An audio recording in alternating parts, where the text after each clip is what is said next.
Avocado. Yeah. But for me, it was important that people say the right things about me on the internet, and I've been able to have that and just have my name be preserved and just have a good reputation. Right. And actually really stand for something. It's not enough to come and post things on the internet and post fine pictures. We don't want to post. We need to flex now. Yeah, of course. Kind of flex on the gram. Of course. But what do you stand for? Yeah. I want to have a story. I don't just want to. I've never been a surface babe. There's always been depth, and I want people to see that.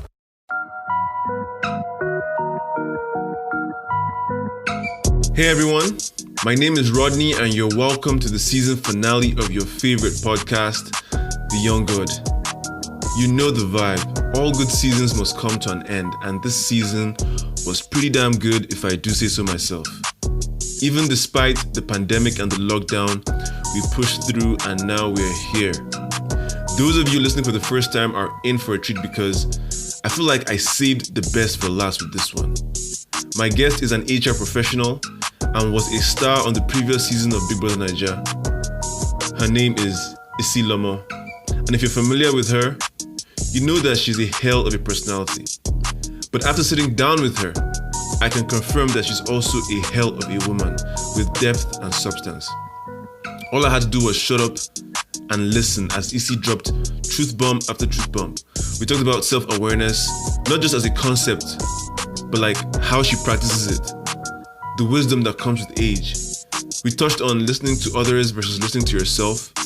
We talked about our generation as parents and the challenges waiting for us. We talked about sexuality and marriage. She even talked about the trauma of being the first person to drop out of the Big Brother house and how she dealt with that. Yo, we went all the way, man. We went into that rabbit hole and we didn't come out till... We even talked about the importance of being in the moment. Oh, and wait till you hear her rip the band a new one.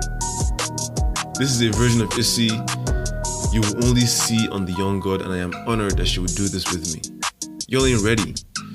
So do follow the official podcast page on Instagram at The Young God Pod and Twitter at I Am The Young God for exclusive content and updates on bonus episodes, as well as when season 4 will be dropping. Now that that is all out the way, let's hear what IsiLomo has to say.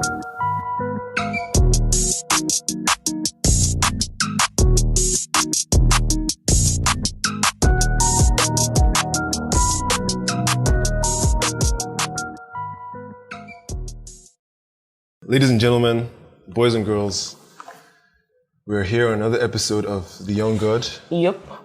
A podcast for gods. And I'm with the lovely IsiLomo. How are you? I would say her full name, but she has forbidden me from saying that. Yeah, absolutely forbidden you. Yeah, she's an HR practitioner, right? Mm-hmm. And also a reality TV star from Big Brother, all those moons ago. Many moons ago. Moons ago. Yeah, so much we're going to unpack, like between then and now. Okay. But first of all, I'm going to tell you a little bit about the podcast and why we did it. So I started it because I tend to have a lot of amazing conversations with people. Yeah. You know, people who are doing the most, doing themselves and doing it unapologetically. And there's a lot of lessons I learned from them. So I thought to myself, you know, why not put this in a format that helps others learn and just soak in the individuality of different people, you know, like how you can be yourself and still, you know, be a force for good in the world. So basically, The Young God is a platform where I curate conversations, ideas, and stories that help my listeners visualize what the best version of themselves might look like. Can be. Yeah. And I call myself a god. Yes, you should. Thank you very much. Because a lot of guests, when they come on here, they're really combative about that. Like, why don't you call yourself a god? That's blasphemous. That's how irritated I get when people say, why do I have king in front of my name? I get just as irritated. You see? Like, what's your business? What's your business? Like, what's your business? You need to like be on a level to get it. Yeah. But most importantly, what it means to me is like, how do I stay above the petty things? Yeah. You know? Absolutely. What is it that the average person would do in a certain situation, and then how do I do different? So you think before you react. Exactly, like and I agree. just be different. Absolutely, I agree. So if you need to attribute, I think people should just be allowed to enjoy things. People don't always have to have an opinion on things. Yeah. So if someone likes to call themselves God or King or whatever, just let people enjoy things. Or slay queen, you know? Or slay queen, whatever. Yeah. Just let people enjoy things. So yeah, let's get to nature a little bit. Okay. Would you like to start or should I start? You may start. So I'm a brand strategist. I build brands. Okay. That's my day job. Okay. I'm also a very, very good... When you say you build brands, that's a bit, what's the word? General? Yes, I'd like specifics. So yeah, well, I help brands figure out who they are, what they stand for, their messaging. Okay. You know, I help them figure out the best ways to maximize their vision and their mission. Okay. Both visually and philosophically, you know what I mean? Okay. Yeah. So I'm the guy that like puts the strategy together and then helps them execute it. Okay. Yeah. Get it. I'm also a damn good photographer. You are a photographer? Yeah. Oh, okay. Did Diola tell you I was looking for a photographer? No, she did not. Okay. Yeah, well, you know, Diola has a way of bringing people together for all kinds of things. She's so weird. It's like a superpower. Yeah, she's like a monitoring spirit. It's like a monitoring spirit. Absolutely. Yeah. And love her to death. Yeah. It's like a year since we first met. Literally met her like 3 weeks ago and I'm like obsessed. You see? I'm obsessed. You see? Shit. I'm obsessed. Shout out to you, Diola. Shout out to you, baby girl. Yeah. Yeah. Now I'm a podcaster. I picked this up like a year ago. Yeah. And it's been nothing but, it's changed my life. Yeah. It's like, on a normal day, I have no business sitting down with people or someone like you. But then, it's just been that kind of thing. It's just a gift that keeps on giving. Well done. I'm glad. That's nice. Which is why I put so much time and effort into it to make it. Yeah, to make it something good. Yeah. Well, that's good. And those kind of things always pay off eventually and, even immediately. Oh, yeah. Good, yeah. I mean, just yesterday, I had DJ Obi on the podcast. Oh, fantastic. You know, I've had Osasu Igunedion on the podcast. I've had Nadine Ibrahim on the podcast. Okay. You know, so just a lot of people who I think are fantastic individuals in their own right, and you know, just do themselves and let the rest happen under that. And I think you're perfect. In fact, your turn. Okay, well, first off, like the serious stuff. Yes, I am a HR practitioner, but for me, my specialties are like in HR tech, strategy, talent management and acquisition in a corporate sense, not like entertainment wise, even though thinking about that, but then, outsourcing. I have a very, like we were saying yesterday, we're joking here, I have a very, very, very, very long CV. So that's what I do. So strategic HR, that's what I do. I have been doing, even after Big Brother, to be honest, that's what has been feeding me, quite frankly, not entertainment. But now on the creative side, which is a side I've always wanted to explore, which is the reason I went to Big Brother in the first place. I have now become like a content creator. I can say that now. Yeah. I'm so proud of myself. Yes, you are, actually. I can say that now. Yeah. I started putting out videos. People like to hear me talk, apparently. Yeah. People like to hear me talk, apparently. So I started putting out videos and I was getting very, very good responses on the kind of things I like to talk about. But then, I just felt like, okay, since people like this thing, it's time to put like effort into it, like now make it like proper production. So, I stopped. I haven't really posted anything on Instagram in forever, just because I wanted to come back with like better visuals, So I spent a lot of money on a shitload of equipment. Guys, I bled. When you know that money leaves your account, it takes it knocked the wind out of me. So it's all that has come in now. So I'm going to get back into the videos and stuff and all that again. I'm very athletic. I'm into sports. I play American football. Not many people know that. Makes sense. I also own a team in Lagos. Oh, yeah. Sorry, in Abuja. Used to own in Lagos. Now I don't live in Lagos anymore. I now own a team in Abuja. Yeah, man. I think that's it. I think other things about me will come out in the course of the conversation. So now, one of the times we hung out, right? You said you wouldn't date yourself. Yes, I said so. I'm so annoying. I would never date myself. Yeah? Tell me about that.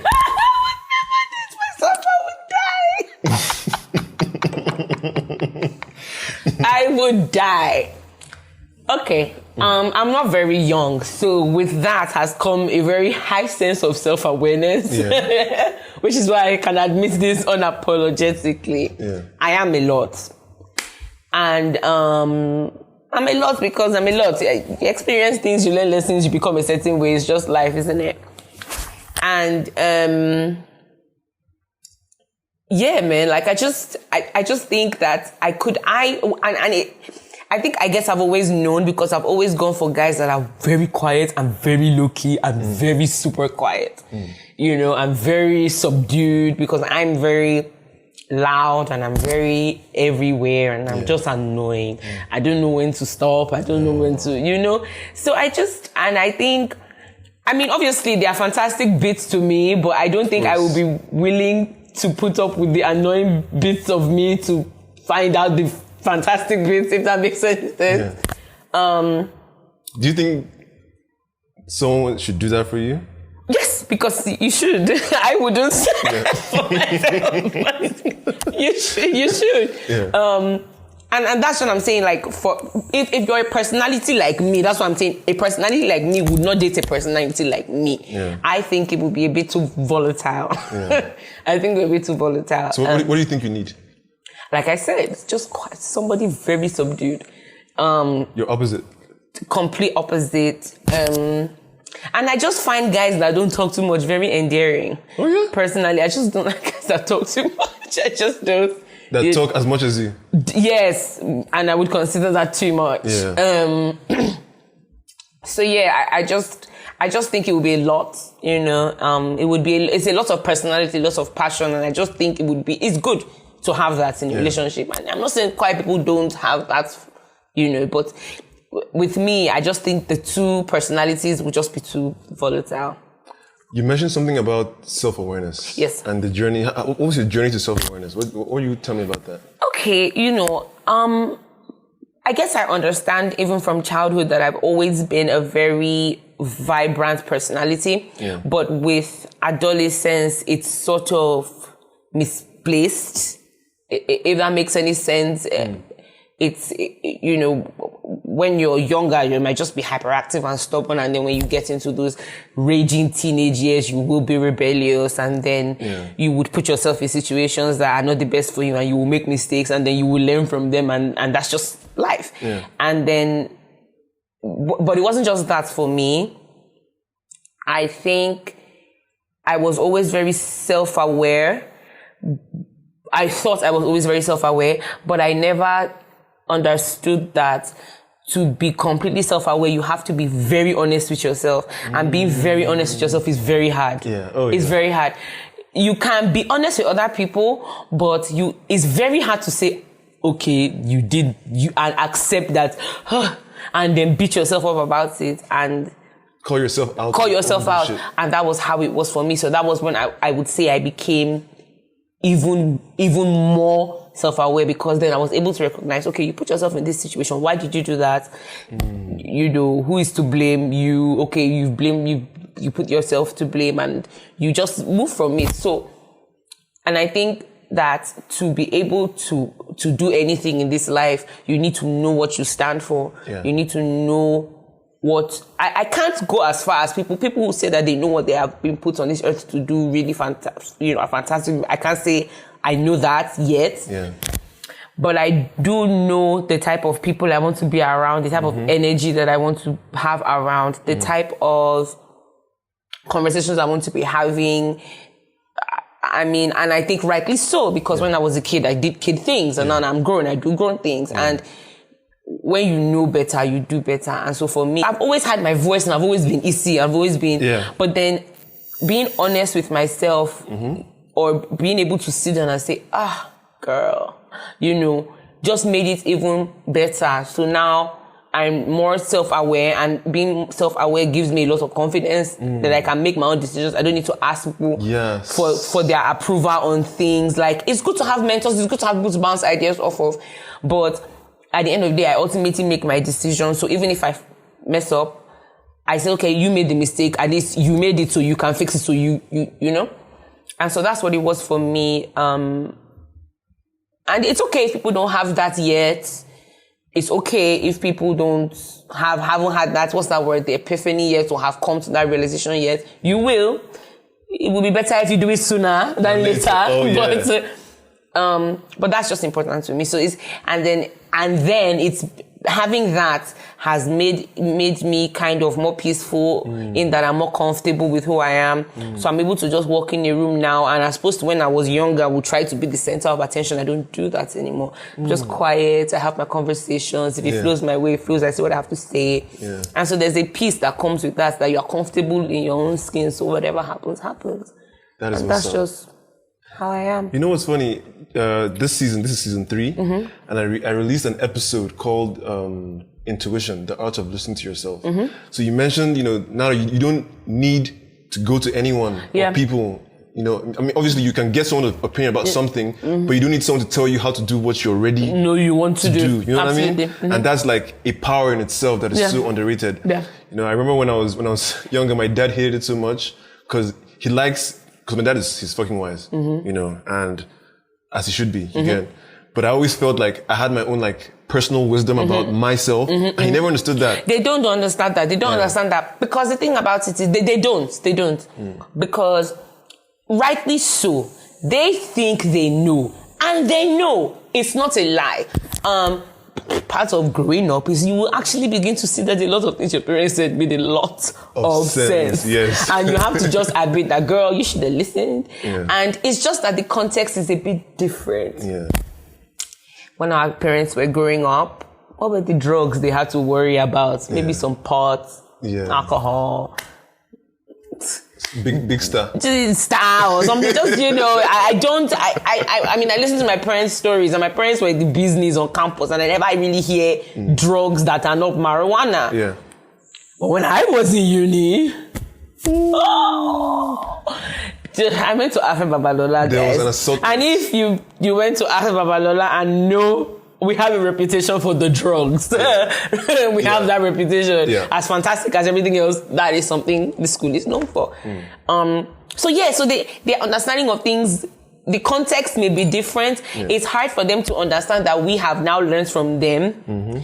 Because I do believe that our generation of parents would be wiser would be better than our parents, because it's a different kind of parenting now. We are now trying to be more, I have learned personally that with kids, you can't be so brute anymore. Yeah. It has to be more of a conversational, but you understand your parents, you will still do, but let's have a conversation about it. I forgot where we were coming from now.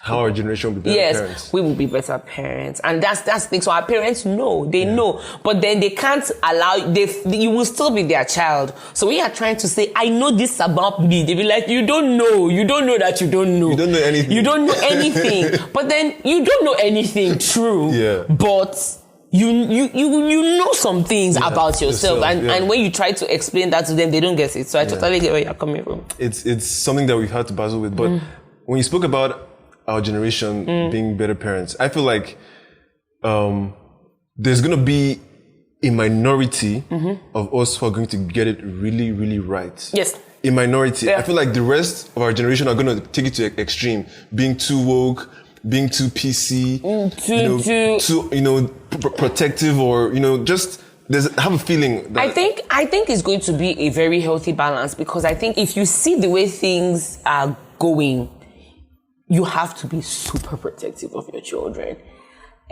It's going to be, like you said, it's going to be super tricky to get it right, because you don't want to smother and you don't want to give too much free rein. But kids, when they are that age, if you want to do too much, and that's when they go wild. Yeah. It's a lot. We have to contend with a lot as parents. The biggest of which is internet and the TV. And social media. The whole thing. How do you censor what your children are seeing? And even if you censor it, these kids are in school and there's that pressure of your peers with phones and internet and all that. How are you going to handle that. And I worry because sometimes you see people who are our age grades. Yeah. You come on Twitter and you hear certain opinions and you're like, these people are going to have children. What are you saying, this guy?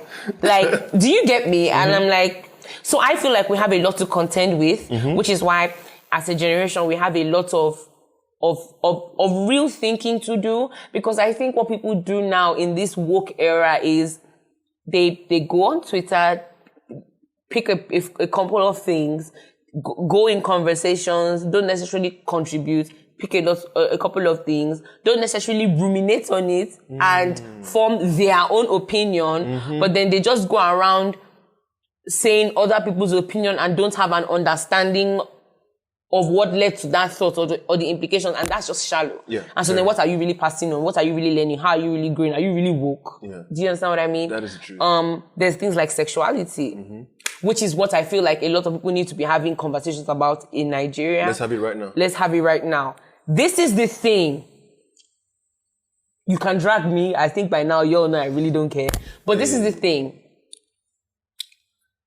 More and more, I like it personally just because I'm exposed and I don't, okay. Every now and then I go on my Twitter and I see in people's bios the rainbows and these are Nigerians. And I'm like, wow, at least we're getting there. People are coming out. People are in their own little way. I think the conversations we have about sexuality need to change. I wouldn't want my son to be gay. Yeah. I wouldn't be happy. Yeah. I wouldn't want my son to wake up one day and say, Mom, I think I'm a woman. I may die. Yeah. I may die. Yeah, it's allowed. But what if that happens? What if that happens? And I think more and more, it's becoming, unfortunately, social engineering. People in the West put it on TV and fed it to us, and then that further pushed the narrative that, okay, we can be this. Yeah. And so now we have that problem. It's not like it's never happened in Africa. We know, we hear these things, but it's now more, both people are more about it now and express it now. And I keep telling people that your kids, with the class of people I hang out with, I believe will have children who will go to school abroad and be exposed to these things for the rest of their lives. And, you know, the conversation you should be having with your children now is if I find out that somebody in my age grade is like this, how am I going to treat this person? How am I going to receive this person? If I'm having these feelings, how am I going to treat it? How am I going to present it? Which is why I think the biggest thing for people, for parenting, for us, is to create an environment that allows our children to talk, which is something our parents never did until we were grown. Yeah, that is actually the tea. Until we were grown. And not even grown, you still can't say some things to your parents. Still. Yeah. But now you can, because now you're an adult and you kind of see yourself in them and you realize your parents are really not superheroes, they're just human beings. So now you can say some things. Yeah. And so like, you need to be thinking about that. It's no more, oh my God, gay, God forbid. Yeah. Sorry, it has come. Yeah. It has come. I'm not saying you should encourage it. I'm not saying you should. It's like I said, very few people are going to get this right. It's a lot to contend with. Yeah. It's a lot to contend. It's a lot of variables that are very different from when our parents' thing was, put the children in school, take them to church. It was so simple. That was literally it. Maybe tell them to go outside and play with stones. By 6, you come back into the house. That was literally it, I think. Yeah. Now, there's a lot of people like a lot more social. Your child can be in Nigeria and be talking to one old man in Germany who says he's 10 years old. And it's just so many things now. And I think people don't really get it, don't really understand, because I have friends who are now new parents and they're like, oh my God, guys. Oh my God, they're like, do you know how many things on TV that I became sensitive to the moment I had children? Yeah. Do you get me? Yeah. It's a lot. Parenting changes you. I think, as you mentioned, it's like a lot of people are taking so much without thinking about it. Really. And they're going to take that into their homes, into their relationships. And not really have thought about it and really understand what they're getting into. So I think the challenge for our generation is, as parents, how do we how do we practice what we preach? One, you know, and how do we extend a certain kind of open-mindedness to the things that we say we're about? Yeah. You know? And also not allowing, because I'm all for people coming out and doing things and being who they are, but I also think it has also brought a certain level of moral decadence that I think we really need to hone in on. And so that family unit thing has to be a thing. Yeah. Like, we are eating together at a certain time. We are having conversations. How is school? Who are your friends? Where are you hanging out? Who are their parents? Those things our parents did for us, we still need to do in balance. Yeah. You don't want your kids to form the identity based on a peer group. A peer group. Yeah. They need to understand where they are coming from. Yeah. I think that's a fantastic thing that most of our parents have been able to do for us. Yeah. A friend of mine was joking the other day that because of how much integrity his father has or had, even up until he's retired, now he's in a place where he can be stealing money and he cannot steal the money because his conscience will be doing him. Yeah. Which is good. Which is good. Which is great. Which is great. It's going to be a harder balancing act. And I'm worried that we may not be equipped because our generation has the highest levels of mental illness. And you can't give what you don't have. And then there's underage pregnancy for people who are already not equipped for these things. Yeah. And so then, so which is why I tell people now that, okay, I think that now the subject of marriage needs to be approached more strategically than before. Yeah. Before it was okay, he has a nice job and I love him, that is fine. That is no longer okay. We need to understand people's real mental state. We need to be having real conversations like, what's up? Why do you behave this way when you are in the talking stage? That's what you need to just know. Not, hey, what are you doing? Hey, when are we seeing? That's not. You need to understand why people are the way they are. And I think people are lazy to do that also because it's just a lot, I don't want to sound like I'm complaining because I still do have a lot of faith in this generation. I just feel like we need to have a lot of very serious conversations. Yeah. Because how do I put it? It's a lot of pressure. Why is there a lot of mental illness? It's a lot of pressure. People are not equipped to go through life, really. Yeah. And it's not our fault because our parents were a bit lenient with us. They were strict, but you were coddled and you were managed and you were told what to do and how to act.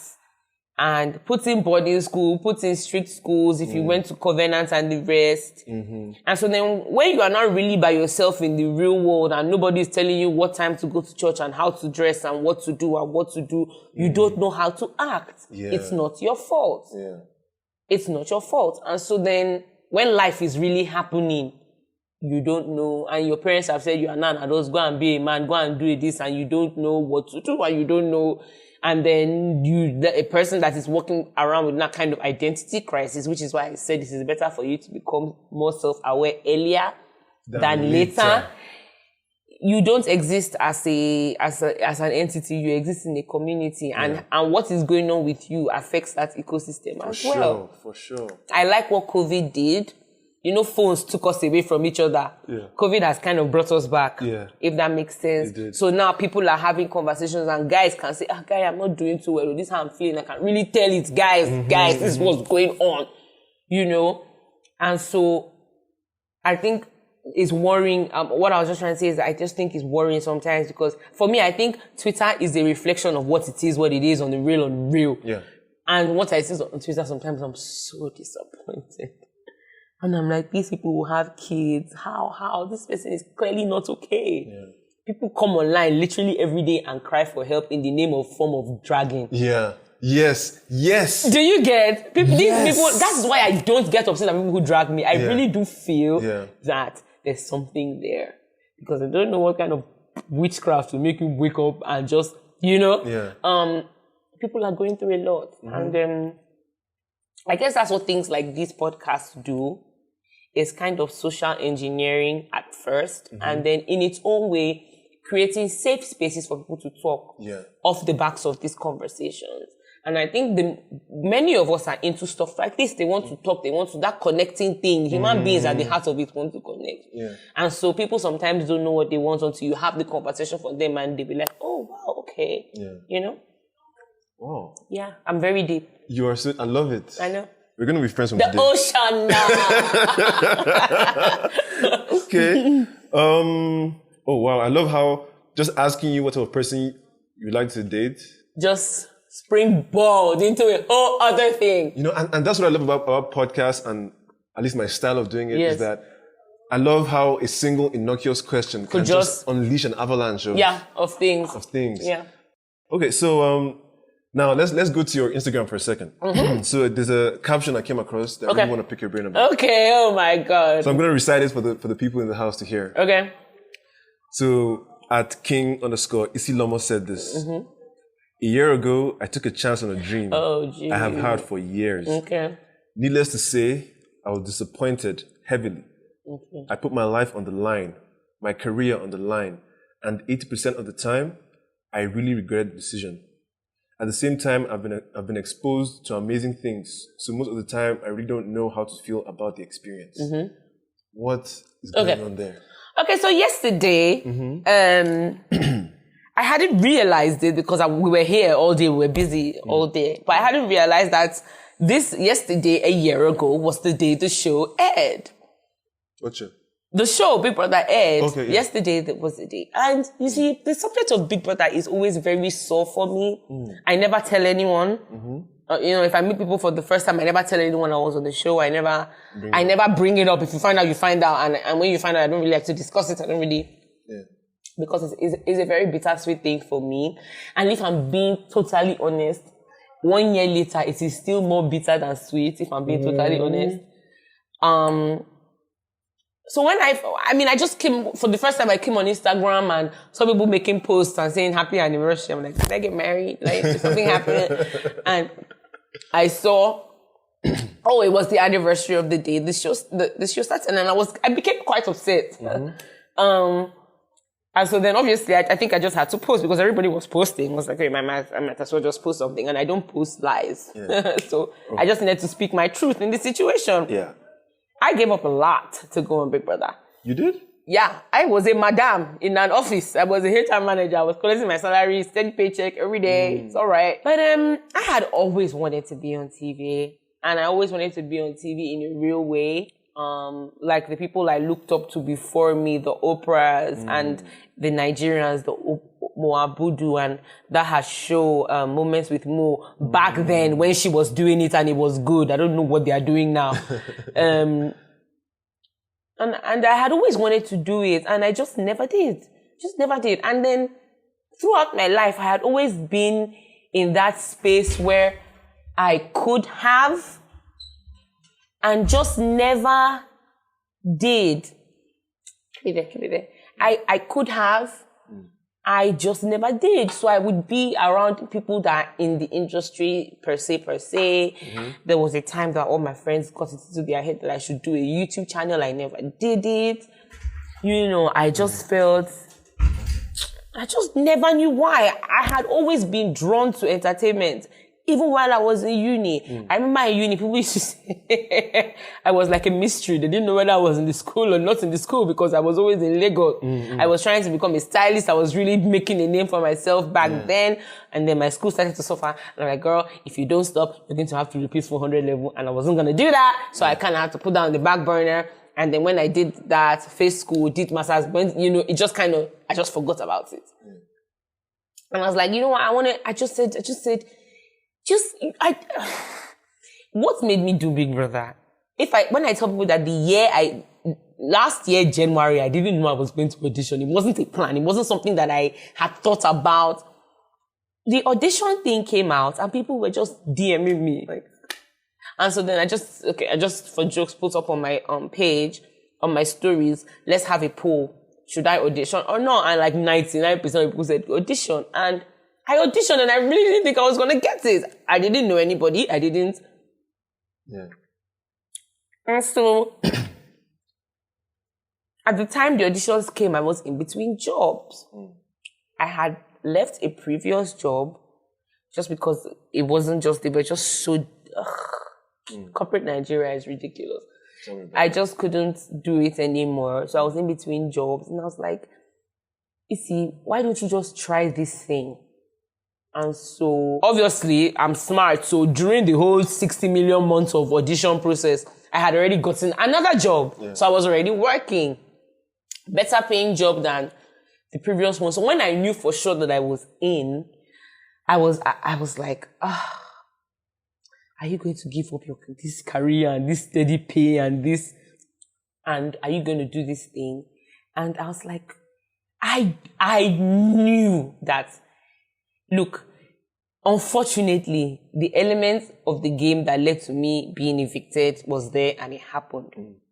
But I can say it anyway that if that didn't happen, I don't know if I would have won the show, but I would have been in the top 5. I can say it anyway. I don't care how anybody feels about it. I don't care if they agree or not. That's just what I feel. Yeah. And so I went to with so much confidence because I knew. I just knew, And so then that happened. And now I've quit my job. I've come on this platform, which I've been lucky. At first, when I first came out and I was trying to get jobs in HR, it was hard because everybody had seen me on TV. And so when they see you on people, they just assume that you don't have anything upstairs and you are really not credible. And so it was hard at first. So I was like, oh my God, you see, when I tell people that I'm not freaked by the 1 week and they say everybody would kill to be there. I'm like, everybody would kill to be there because you think 1 week is enough for everybody who matters, like, who the industry big wigs to have seen you, but they haven't seen you. Yeah.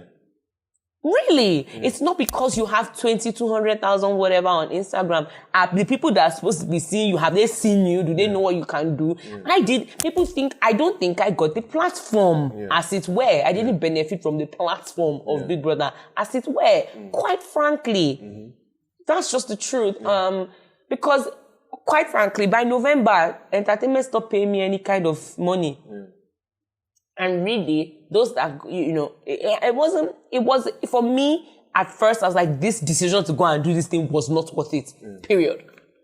At the same time, I am just an ahead kind of babe. So when I came out of the house, I really didn't think about it. I didn't really dwell on what had happened, on the trauma, what had happened, which is something you should never do. When something happens to you, deal with it and move on. When I came out, I was like, okay, this 1 week, you have to just move ahead, take advantage of everything and just be going. And that's what I did. I was going, just going until December. And I was like, that was when I had a break.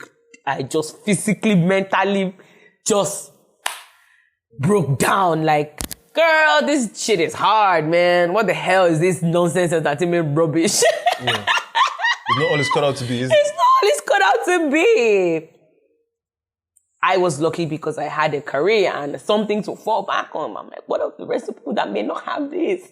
And so it shook me up for a while. And then towards that December, I didn't know what to do. I felt like I was doing well. I felt like I was okay. I felt like I was doing everything by myself. I didn't have a manager. I think I had pushed my brand as far as I could go by myself, and I had realized that. And then I also came to I didn't live in Lagos before I went to the house. It was just really post Big Brother stuff that kept me in Lagos. And I was under all this so much pressure to stay in Lagos. And I felt like, oh my God, if you don't stay in Lagos, you are a failure. You couldn't make it in Lagos. And that was such an unnecessary amount of pressure to put on myself. And so then I just came to the realization that, I think you need to go back home. And I just think you need to go back home. And I think that was the best decision I made as far as my career goes. Because it was when I moved back to Abuja that I was actually able to sit down and start putting out content, really actually start using the platform to actually put out content and actually be out there. I was able to think about that. And things just began to fall in place. I met my now manager who just said, this girl, no, we have to. he picked me up. I moved to Abuja. I started just meeting the right people. God started putting the right people. Things started moving. Things started happening. I met Diola, who in 3 weeks has changed a lot of things for me, you know. And so that was why, so that post yesterday, I was just like, so it's always so bittersweet, you know, it's always so, because, you know, I now see some of the housemates who are doing fantastic, and I'm happy. I'm not a hater. I'm not, but I'm like, I should have had my shot, you know. It did pain, you know, and I remember I never watched the show. Once I left, I didn't watch it because I would try and I would just get so annoyed and so emotional. You understand? Because there were people there that shouldn't have been there. You know, I'm sorry, but there were people that shouldn't have been there, shouldn't have been there, and some people shouldn't have been, you know. So that post was literally a reflection of the way I still feel. I'm really doing the personal work to get to a place where I can accept what happened. And I think if I had accepted it when it happened and dealt with it, I wouldn't have been at that point now. But I suppressed it. I didn't just want to deal with the embarrassment, with this thing. I didn't think about it. When I tell you, I didn't think about it. When I was evicted, you have to wait a certain amount of days, a day, you see a psychologist, whatever. Before they give you back your phone. Because you have to be prepared for all the stuff you see when you get your phone. So for me, when I got my phone, the first person I did was call my best friend, who is my sister, Danielle, and my other friend, Isola. And when I called them, they were crying. Oh my God, Daniel was swearing. What the fuck? Fuck this, fuck that, fuck Big Brother, who the fuck Ebuka, fuck the whole fucking Big Brother. Isola was like, oh my days, what the hell, and they were really, really upset, and I was like, you guys calm down. You guys, it's okay, you guys, you know. So I was managing their own emotions. I wasn't even really paying attention to my emotions. So it was later, like in December, I now dealt with things like, girl, you were the first damn person to leave the show. You know, that was when I dealt with it. Oh man. And then I had always had a positive mindset about it, you know, even after the eviction, you know, even with the doubts and the upset, I just said, you know, be positive, just move on, be nice, just do your thing, and you would, you know, find your own way. And obviously it's not easy because you don't have as much support as those who had the opportunity to stay longer on the show have, both in terms of network and financially, because, you know, people are booking them for a lot of things. They may not book you for a lot of things. You may not get as much. You may not. And so there was that pressure to compete. And then by December, when I just had my moment of that pressure wasn't there anymore. And that was when I began to actually think of actual things one can actually do. Guys, paying attention to what other people are doing as opposed to facing your shit is the worst thing you can ever do.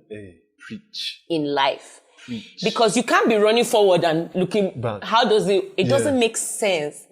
And like I said, these moments, you will come to realize it in your own time. I would just advise that you do it sooner rather than later, as I said. So the whole experience of Big Brother is very, very, is a touchy subject for me. I'm almost ashamed sometimes. But I'm not, because I'm not, you know, but I am, which is why I don't say, oh, hi. Well, don't you notice when people say, oh, IsiLomo, I'm like, please, don't do all that IsiLomo thing for me, you know. I'm not, you know, so I don't even tell people about it. If my face looks familiar, it looks familiar, I would never come out and say, oh, I'm that IsiLomo. I never do that, you know. So yes, it's always a bittersweet thing for me. It's always, because you don't want to sound ungrateful, because many people feel I should be grateful because I had 1 week, and I'm like, no, it's really not that. It's really not, because if you had a career and you had things you were doing and you quit completely to go into another thing that put you in the public eye, you understand that week basically kind of fucked your shit up. Yeah. Oh yeah. Kind of fucked your shit up. Do you understand? If I had stayed like 3 months or 2 months, it wouldn't have. Because then I would have come out, people would have known me, I would have a lot more support, you know, and it would have been easier, I would have more options. Going there for 1 week, in a blink, many people don't watch the show in the first week. You get me? So it was almost like I was never there. it has also affected the way I relate with the housemates. It's weird for me because I just don't know them, so I just don't know how to pursue friendships with them, if that makes any sense. Yeah.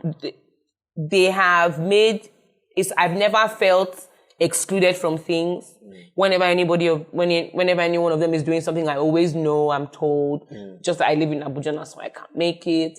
But for me, they have that camaraderie of being there for long, but I don't just relate to that, so then I don't know how to relate with them either. Yeah. If that makes any sense. Perfect sense. So I'm upset about that because I don't know if for some of them they feel like I just don't want to. I just don't know how to initiate the thing. Yeah. I just don't know what I'm supposed to do, you know? All in all, I think I'm still cordial with most of them. I don't think there's no bad blood. I didn't get the chance to piss any of them off or do anything to any of them. So, you know, so there's that too. But it's not, I just don't feel like I'm included in that. Do you understand? Which is why, and it's not because of them, because they didn't say you were not, they didn't, no, none of them did that. Yeah. None of them, like I said, I remember how Mashallah called me to be on his video with the Chihuahua video with him and Tacha. I wasn't in town, so I couldn't go. Diane's birthday, I wasn't in town, I couldn't go. Mercy's housewarming, I was told I wasn't around, so I couldn't go. So I think I just wanted to say that because I think there's a misconception that I have a thing. I just don't know. I just don't know how to. Yeah. And so then I just don't bother. So I just.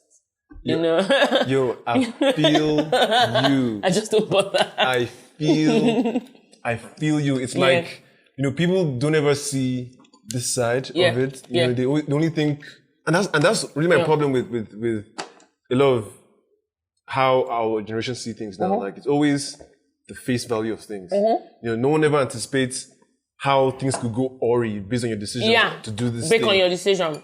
And which is why I was not able to beat myself up too much. I said, you made the decision, you went, you knew it was a risk, you were very cocky.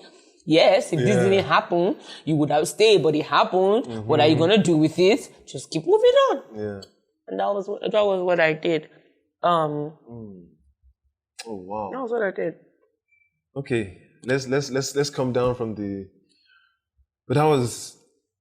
Those of you who are listening right now, this is like a point of view that you don't get on a normal day. Like, no one will tell you this. You just think that, you know, oh, you're Big Brother, business as usual. Like, these things usually affect us deeply. Deeper. Especially when it's like... It's a big show. It's a big show. It's a big show. People have so much access to you.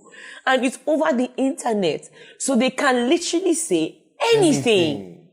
And me, I'm tough. I have tough skin. So for me, I was never really, I think for me, the responses were generally okay. I think the most shocking thing I saw about myself was the fact that people say, oh, I'm manly, I look like a man and all that. That didn't really hurt my feelings. You know, quite frankly, if you watch the show, I did kind of look like a man at certain points. Quite frankly. So I mean, but I think for me, it never really got to me. No lies. I was never really like, oh my God, you're dragging me. For me, this is, from the 1 week I was at the house, I think it was, the way I was then is the way I am now, in the sense that I am not interested in unnecessary drama. I am not petty. I am not catty. I do not gossip. I'm not diplomatic. I think that's, you know, I think you need to be diplomatic in life. You need to learn it. That's a skill I'm really trying to learn. You know, so the way I was there is the way I am now. And so it was important for me not to be involved in any unnecessary, silly, petty, dramatic nonsense. I just don't have time for that. And I think people saw that. And that's why the people that like me now kind of... And so then, because I'm tough like that, I just generally didn't care what anybody was saying about me on the internet. As long as, if it's something that I look like a man, that's fine. But at least you're not coming for my integrity, you're not coming for my intellect, you are not coming for the things that matter, that I care about. Like, I care about looking fine, but if you don't know me and you say I look like a guy, that's your opinion. That doesn't really affect my confidence or anything. But for me, it was important that people say the right things about me on the internet. And I've been able to have that and just have my name be preserved and just have a good reputation. and actually really stand for something. It's not enough to come and post things on the internet and post fine pictures. We don't want to post. We need to flex now. Yeah, of course. Kind of flex for the gram. But what do you stand for? Yeah. I want to have a story. I don't just want to, I've never been a surface babe. There's always been depth, and I want people to see that. Yeah. Wow. Yeah. I bamboozled and beguiled you. Yes. Yes. You know, and I think that's what I love, you know. You think you know a person, you think you understand, you think you figured it out. Yeah. And then when you start to peel back the layers. Yeah. Like, these are really good questions. I was very skeptic yesterday. I'm impressed. These are really good questions. Thank you. Well, is that a tattoo? Yes, I do. This What's that? This is the greater than less than sign. Okay. Facing inwards. Oh, okay. And then what that means is staying in the moment, being present. Within you. So what has come and what is to come don't matter. Yeah. What that matters is right now. Yeah. Being here. Cool. And that's something I like, it's one of my life philosophies, just trying to be in the moment, breathing, you know? Like, so I practice be present. Mindful meditation, mindful breathing. I think a lot of people really need to understand the necessity to be centered and be present, because life happens, and it happens rightly so. Very fast. And not all of us are equipped at the right times to handle it in the right time. But I think people need to really, really try to be in the moments of their lives, whether it's a painful moment or a happy moment, because really what happened yesterday has happened. What will happen tomorrow has not happened. Yeah. Literally, all you have is what will happen 2 minutes from now hasn't happened. Yeah. So I think when people practice being present, you even get a greater perspective, because you are not chasing what has happened or chasing what is to come, but you are present and you are planning for how you will handle what has happened and what might come. Yeah. If that makes sense. You get it. Yeah. Like it's what they call mental alchemy. It's like the shit you tell yourself and you like force yourself to understand just so your life can be better in like little ways. Yes, in little ways. And it makes all the difference. Like, I mean, thank you for saying little ways, because people think that when you do these things, be intentional and you are mindful and present, is one big thing that would happen. Yeah. No, it's little things. And then you wake up after being in this mindset after a year, and you would now notice the huge changes that have happened in your life. Yeah. You know, it's not a one big wham thing that would happen at once, boom. It's little ways. And then one day you wake up, I'm like, oh, I'm living I have more peace. I have more things. I have more. I think that's like with meditation, right? When people hear meditation and the benefits, they think it's something that you just get finish it right now and get up and you are in it. You're in it. No, it's over time, and you know, as with anything that's worth doing well, you know. So over time. Yeah. Okay. What do you want to be when you grow up? And that is assuming that you're not done growing. I don't think we're ever done growing, are we? But like you have like a place, like you feel like, I would like to be this kind of person or that kind of person. What do I want to be when I grow up? Are you asking this? Not career. Okay, wise. what do I want to be when I grow up? Yeah. I want to be a person that is at peace. I think I want to be a person that is at peace, and a person that. And I think no matter what I want to say, it all just comes from being at peace. What does peace mean to you? I think being at peace with who I am, being at peace with my mistakes, being at peace with my decisions, and being at peace because I have made the right decisions that have led me to be at peace. Bam. So I have not gone to collect more money and do one shady deal, and now I can't sleep at night. I have not gone to hit on my friend's boyfriend, and now I cannot. I've taken the decisions that would afford me the opportunity to live a peaceful life. So I have been intentional about curating that and building that. And so I would like to be a person that is at peace. I would like to be a person that has touched people. And that is important to me because growing up, I used to be very volatile. Sometimes now I can get upset and I will burn the whole house down. It's still something I do. Even last week, I was eating my words because I went and flipped out and acted like I shouldn't have acted. And it's a learning process. I'm not perfect. Yeah. But then I would like to be a person that has touched people's lives. I know that's generic and everybody says that, but I actually want to be about it. And And it doesn't necessarily mean that I have to have a school or an orphanage or a thing. I think it's important to live a life that people want to see something and want to be like that thing. Yes. And it might as well be for a good thing. Yes. So that's what I want to be when I grow up. I want to be a person that people can, if I say this is what I'm going to do, I do it. And I never really used to be that person. I would give you my word and I beg, I'm tired. Yeah. You understand? I used to be that person. And I'm trying not to be that person anymore. And and I think I just want to have a life of experiences and have real experiences and actually interact with people. And that's what I think it means to be literate. It's not book. It's to have like a critical understanding of the way the world works, independent of just intellectual things. Sis. I think that's what it is. So to be very literate and to be traveled, of course. And so that's why when I meet people, before, I didn't used to be like that. Before, my mind is my experience, this is what I think it should be, and I don't want to get to know your story or what you're about. This is my own, very myopic. Yeah. You don't grow, you don't learn anything, you're stuck in your ways. Nobody wants to be around that energy anyway. Yeah. So is to be a peaceful person, so to be at peace and to be full because you have allowed yourself to be in all these situations and you have listened and you have learned and you have applied, you know? So when I grow up, I want to be a person that my parents will be proud of and be peaceful and bring up healthy children in a healthy home where they see their parents and understand what it means to be in love and what it means to love. Yeah.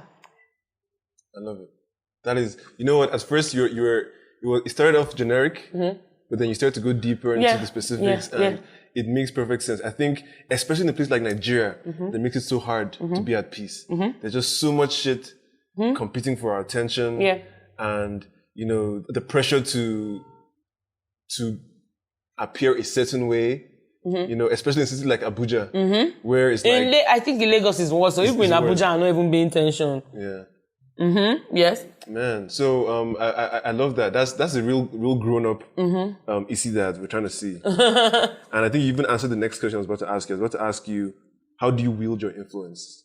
You know? How do I wield my influence? Yeah. Yes. So, I mean, I think to be honest, if I'm being very honest, I'm not doing my best job at... Keep going. Building the influence I think I have in that capacity. I think I could be doing more in terms of the kind of content I put out and the kind of aligning myself with the causes I like. I think I can be doing a lot more. Yeah. But I think that's just I think the best way for me to wield my influence is through social engineering and doing it consciously. So be conscious about the kind of images I'm putting out there, the kind of things I'm putting out there, the kind of energy I'm putting out there, what I'm putting for people to consume. Entertainment.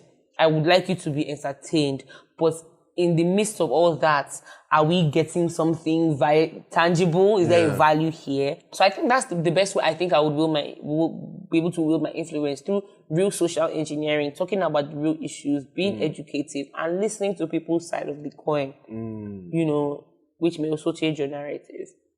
Well said. You've shown depth, you know, and I think maybe this is something that those who follow you, you know, they follow you for a certain reason. May have seen. And now they can see a different angle, which should, in many ways, like, even make them feel more proud. Like, okay, I'm following someone who has sense. Because imagine if you're someone that followed Hush Puppy. We're about to talk about that in a second. But before we even get to that, speaking of wielding influence, the Banj and... The Banj is cancelled. The Banj is a fuck boy. The Banj is... I am so incredibly disgusted at the Banj. It's a prime example of when you set your own house on fire. Yeah. The Banj is so ridiculous because of what he has done to the culture in terms of African music, Nigerian music, and the culture, the lifestyle, the everything. Yeah. I think that I don't know who was on his team. I don't think he has the luxury of blaming anybody on his team because he's not a fool. Yeah. You were quite aware of what they were doing. And then, not only did you were not smart enough to excuse yourself from the handling of the issue. so that you can conveniently blame your team, you got personally involved like a fool. Yeah.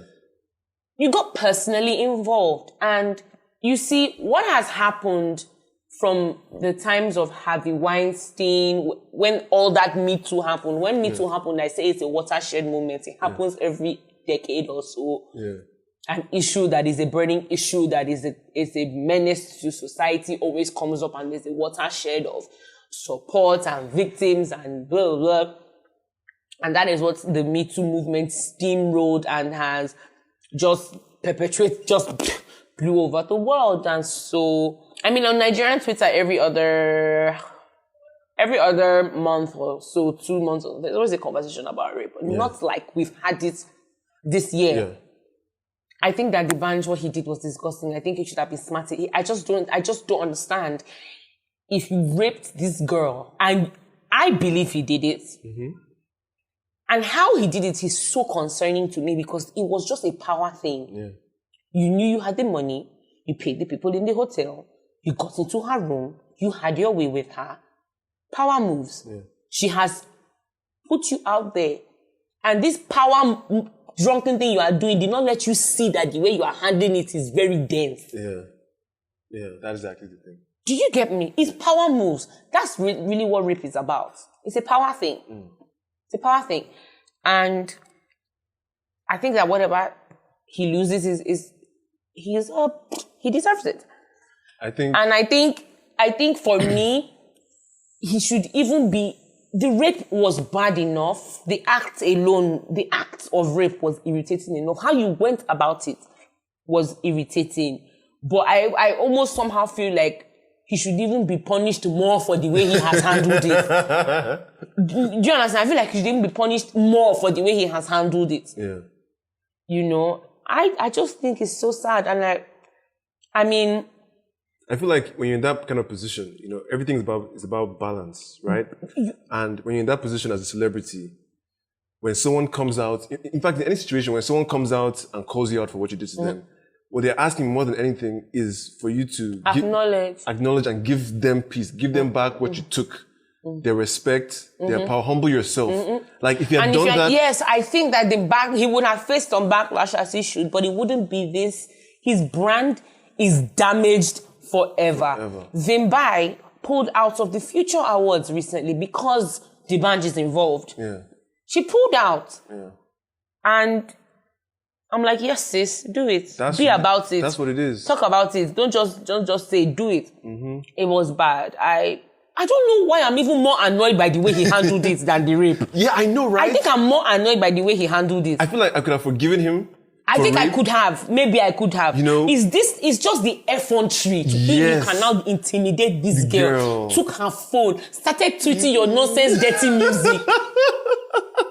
Do you get? That thing busted my brain. I'm like, this guy is taking us to a joke, innit? Yeah. Like, this guy is trying to take the piss. He's taking the piss and he's shitting on all of us. Does he think we're stupid? On all the victims. And on all victims. And it's like so tone deaf because just weeks prior, we're dealing with there was a Uwa's thing. Yeah, there was the girl that 11-year-old that 13 guys raped were coming off the back of Tina. I tell you, right? Toyin. That whole period was just hectic for me on social media. It was really difficult because I'm a woman, so I feel these things. Yeah, of course. And I'm a global citizen, so even things like what happened to the Breonna Taylor, everything was just so intense. Yeah. And I didn't even know, because I knew as someone who was, I had to say something. Yeah. And so then I just decided, I don't think I can talk. I'm just going to get guys because I think now this is a men's problem. Yeah. This is a men's problem. This is not a woman's problem. Women are not the one. Now the men should start talking because you have to know a rapist. If one in every girl knows someone that has gone through, you must know somebody. Yeah. What are you doing within your circles? My friend and brother Ima was like, boys have to start calling themselves out. When you are doing this, your little gist, and the boy is saying, she no agree, but you what? Do you understand? What do you mean, but you what? You get what I'm saying? You are a grown man in secondary school chatting with a 13-year-old secondary school. You are a grown man in uni chatting with a a secondary school, like a 13-year-old. What are people talking about? Are you teaching her my book of Bible stories? Is it my book of Bible stories people are doing? Teaching how to solve for X. You divide the X. You understand what I mean? Like, yeah. So that week was just a very sensitive week for me. I think I just really felt it. I felt there's a song by John Lennon, I think, and the lyrics go, "Woman is the nigger of the world." And when you think about it,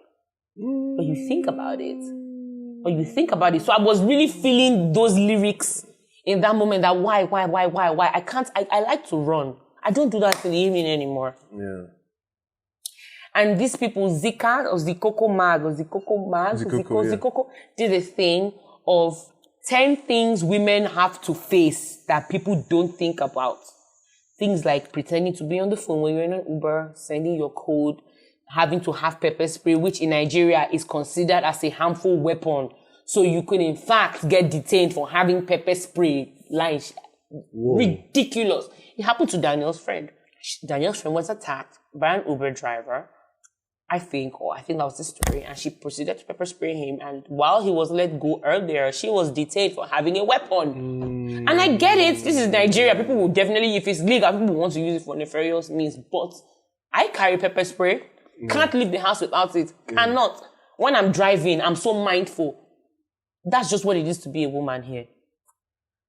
And for me, I think it's so disgusting the way this Uwa thing died. So disgusting, because it then came out, allegedly, we have to put that it was a pastor of the church who had gotten her pregnant and didn't want to get rid of the baby and had her killed. Hold up. You didn't see that on Twitter? Hold up. It was alleged. What? It was alleged that was what happened. It was alleged that was what happened. And even if that was not what happened, why should I want to go and read in church and can't be safe there? In church, yeah. So am I walking around, when Okada were banned in Lagos, I'm like, clearly this government is not thinking about women. Because women have to get up at odd hours of the morning, walk longer distances now to get to work. It's like putting a giant X. So that week was just a lot for me. Yeah. It was a lot for me. And so with the ban, it steamrolled into the ban thing, it was a lot. It was a lot. Justin Bieber was accused of being raped. Do you know what he did?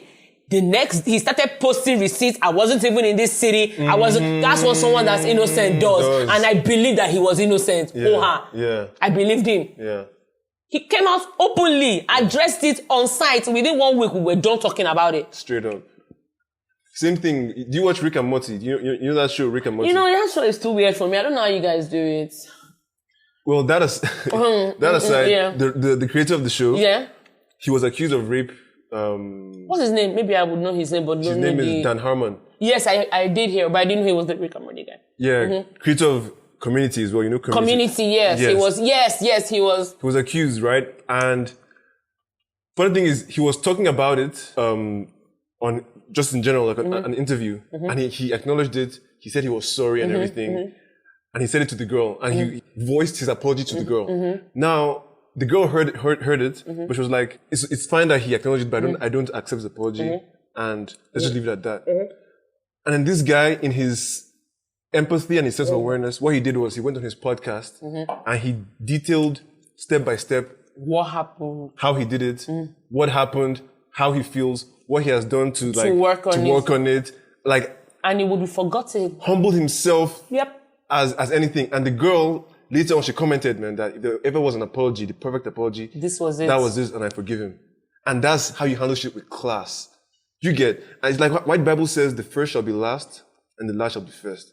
When someone does something to you, oppresses you, they put themselves ahead of you. You're not last because you feel that victim like you've been taken from. So when someone comes to accuse you, the next thing is to humble yourself, to bring yourself back down, so the person can have, their moment, that feeling. And it's so simple sometimes, but we forget. And the band could have, you could have done it a lot so better. many different things. So many different things. He now released a video dancing. I was like, God damn. Do you get? God damn. Oh, God. And I just felt for the lady, like. Yeah.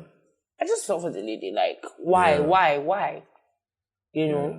Man, we've had a great conversation. I don't want to keep you much longer, but I think what we can finish on this. Maybe you want to let us know what you're doing, what we should expect from you. Okay, yes, please. You should expect quite a lot. While it's almost done, I'm very eager to see what like the creatives in Abuja are about. We never really hear about stuff like that. So it's people in Lagos, and I believe we do have very... Of course. So I'm trying to, and I do also realize that in terms of putting together content and whatever, it's very expensive. So I'm now doing something to help with that in my own capacity. To be announced in a month or so. Mad. Just to help people in Abuja and anywhere else. If you're in Lagos and you're a content creator and you don't have your stuff, don't worry, you can come to Abuja, we'll record your stuff for you. A bit of a studio type of thing. That's that. I'm going to be doing a lot more work with women's stuff. Yes, I have a product that will be coming out very soon. It's not expensive, please. Everybody should come and buy. It's very cheap. Yes, and that's it. You know, I'm a person that just likes to do. I don't really just do it. Everybody will see them like, yeah, I did that. That's what's up. And that's it really. I just, I think I also just want to say that a lot is going on, guys. Like, you need to develop a personal filter of the kinds of information you let into your system. Curate your Instagram feed if you can. Get rid of things you don't need to be seeing. Curate your Twitter feed if you can. Because a lot of things are happening, both in your personal life, that might be so tumultuous and whatever, and then you come online to see a lot more aggression and whatever, and if you can't control the one that is happening to you, at least you can control what you are seeing, and you don't need that added pressure in your life. So take care of your mental health. If you need to step away from the social media scene for a while, do that. And yeah, take care of yourselves, guys. I think it's very important this year. And then the COVID thing is real, guys. No lie. It's getting closer to everyone. My dad lost one of his closest friends last weekend to COVID. I've never heard of anybody that I know losing anybody, and I've heard it now. So it's a real thing. But yeah, that's what I have to say. That is what's up. Ladies and gentlemen, what's your Instagram so you can follow you? My Instagram is at King IsiLomo, and my Twitter is at my Instagram is at King_IsiLomo, and then my Twitter is at King_Isi, and that is that about that. You heard it here first. Isi, thank you for doing this with me. I appreciate that. You could be anywhere in the world right now. But I came here, yes. You know, and I appreciate I had that. the best time. Thank you very, very much. The best time. I really did. And this is the Young God. If you made it to the end of this episode, you're a real one. Thanks again for tuning in. If you enjoyed this, there's a whole lot more where that came from. Just scroll down, you'll see all the range of topics, guests, stories, whatever. I've put in some work for you guys. So there's something for everyone. I release episodes every Saturday at midnight. And depending on my mood, I might release 2 or 3. You know, I can be generous like that. So don't forget to subscribe and leave a review if you feel so inspired. Tell a friend to tell a friend. And follow the podcast on Instagram at The Young God Pod and Twitter at I Am The Young God for exclusive content. And just, we're in this, man. Thanks again. Rodney Amakache, out.